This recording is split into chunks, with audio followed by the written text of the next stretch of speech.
So let's talk Taira, the reason you're actually here. Taira is a very interesting unit, and I went over her actually when we did banner review. So this should come as no surprise to you guys, but basically, she has high attack. Welcome to Avengers, chat. They typically do. You often see that they trade attack for survivability, and that is something that Kiichi Hogen definitely does in her stats. Not where it counts, though. And you'll see that here in a second. She is earth traded. She's got a 0.81 NP gain rate. This is, frankly speaking, stellar. This is really good, especially considering she's an Avenger and she gets charged per turn. But hold on. Proof is in the pudding. So let's look at everything. She's got 5% NP charge defense. So that means even more NP charge when she gets hit. She is chaotic evil, has a low death rate, is gender unknown, which again, I'm going to tell you that's a female, but no one in chat better say anything or I'm going to slap them. She is Brynhilder's beloved, feminine looking, servant, Genji, hominide, humanoid, servant, and weak to intima Elish. So honestly, definitely some nice stuff there. But regardless, she's 2A, 2Q. Damn, do I love this deck. Allow me to explain. I just got done telling you guys about how I like the double buster in Kiichi Hogen. This is not Kiichi Hogen. This is not a farming servant. This is a challenge servant. And having the extra arts card on a challenge servant, especially if they're a solo artist, means you are getting that much more charge. It is really, really good, the fact that she has that second arts card. She's also got a 4-hit quick, which in and of itself will be no slouch. So even though she has low hit counts on the arts and the buster, I still really like the deck allotment here because it's going to make regaining your NP very easy. Her first skill here increases her own damage against Genji enemies for 3 turns. Oh, how much, CAD? Like 50%? No, chat, 200. 200% power mod. There you go. Enjoy. Increases her own critical damage for 3 turns. How much, CAD? Like 30? No, 100. Charges her own NP gauge. How much, CAD? Like 30? Yes, 30. Reduces the party's critical star absorption by 100 except for self for 3 turns. Not the strongest, but given the fact that Avenger has the shittiest star weight in the game pretty much, yeah, I'll take that.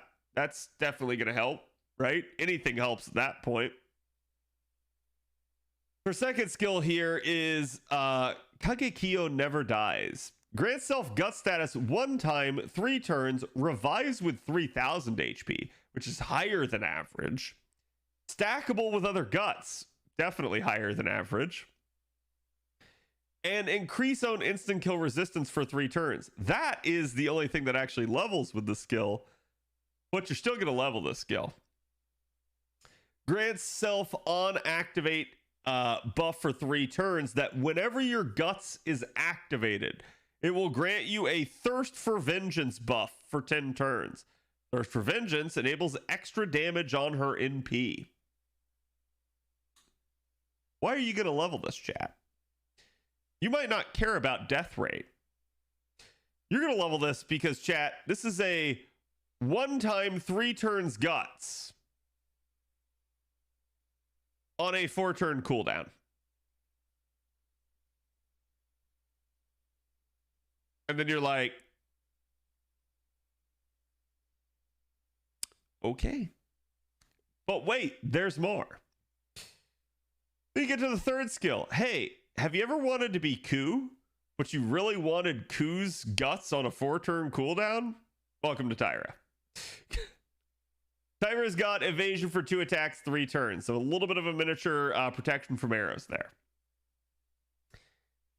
Increase on attack for 3 turns. How much, CAD? Oh, 30%.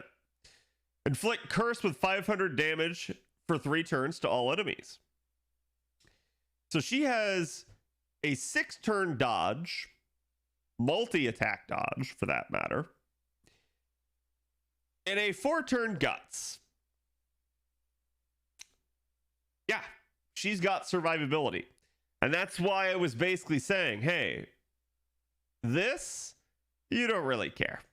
That's like, yeah, obviously more is better, but I think that is a very adequate trade to have a shit ton of survivability in your kit and a really high attack stat. You will naturally hit hard with a really high attack stat, and you will live with really good skills. She has Avenger EX to increase her own NP gen rate when taking an attack, which I would point out was already some of the highest in the game at 5%. She has Oblivion Correction C for critical damage of 6%, and Self-Replenishment Magic D for an additional 3% charge per turn. Her third skill here is Anti-Rider Attack Damage Aptitude. Now, I know what you're thinking. Well, but Cad, surely I don't care, right? Like, you know, it's Rider, she's an Avenger.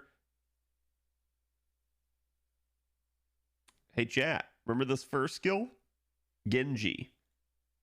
If you're Genji and you require healing, oh, wait. Now, I'm not going to say you're going to run into Rider Kentoki very often as an enemy, but you certainly could run into Ushi. In fact, you certainly could run into Taira. Wait a minute. Trust no one, not even yourself, chat. So that's Taira right there in a nutshell. She could definitely take advantage of this. This is still, to me, the weakest of the three. You are probably going to want mana loading just for starting easier. You are certainly going to want extra attack finesse if you put her out on an island. But this one is the least important, especially because, honestly, the Genji damage is so dumb that when you encounter someone who is Genji, you're not going to care anymore about the 30%. You're only going to care about that fat 200% that's smacking them in the face. Her NP is quick. It is 10 hit single target NP that removes the enemy's buffs before damage. Then it deals damage to them. Then it deals extra damage depending on the number of Thirst for Vengeance stacks. Remember, you get these stacks depending on how many times your guts has been popped. She inflicts curse to them for 5 turns of 1,000 damage. That is what it is. So, that's still not everything. Because if we're talking Kagekiyo, we should probably mention the Bond CE. Her Bond CE increases her own NP damage by 30% and grants her a stack of guts for 1 time, revives with 20% HP. So there's 2 really cool things about this. One, obviously, the guts is not expiring, and it's a 20% revive. That in and of itself is strong and definitely means that it will go up as you level her up. Or invest foes, gold foes, grails, you name it into her. 2, that guts is stackable with the other guts. So, this is a nice craft essence for soloing. Now, I've had people ask me before, why did Jalter need a buff? This is why. You've got, and you may be quick, so you're not the best at NP gain, but you've still got a 10-hit quick NP with 0.81 NP gain. And you've got 4 of your 5 cards in your deck capable of helping and assisting with that. Yeah, Kagekiyo can loop. That's the whole point. It's not going to be easy. You're probably not going to be doing it outside of soloing, but she can. And that's why they needed to do something with Jalter. Because all Jalter ever really had over the other people was the damage. Jalter is not known for her survivability. So when people came to me to like, Cad, that Jalter buff is insane, I was like, is it though? Is it really? Have you looked at the numbers? So, Jalter gets a buff shortly after this, but still, taking a look at your single target Avengers, here's Taira. And a lot of people would be like, oh, Taira's the lowest, Cat. You're right. Taira is the lowest. But Taira also has the ability of getting much more damage here. So, if the target is Genji, it's dead. Let's be real. If they have a Vengeful Grudge, that already bumps it up to 54. 54 makes her the second highest. So if your guts has been popped even once, you are already the second highest Avenger. Now, keep this in mind, though. We don't care about damage. Not on Taira. If you have Genji, sure. But outside of Genji considerations, the damage isn't the big attraction to Taira. It's that staying power. It's that fluidity of getting to an NP.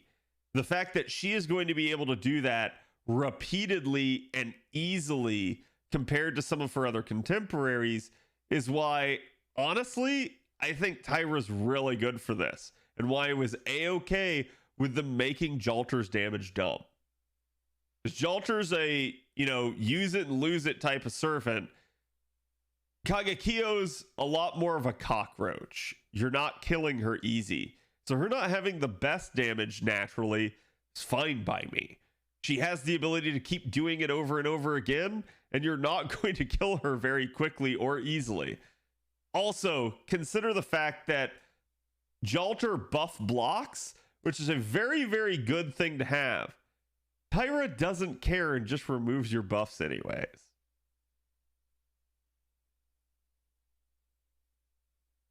Guess which one I'd rather have. It definitely depends on the fight, but still, Taira's got a very, very broken kit. And it's one of the reasons why, again, I think they looked at Jalter and they were just like, holy shit, we got to do something for you now.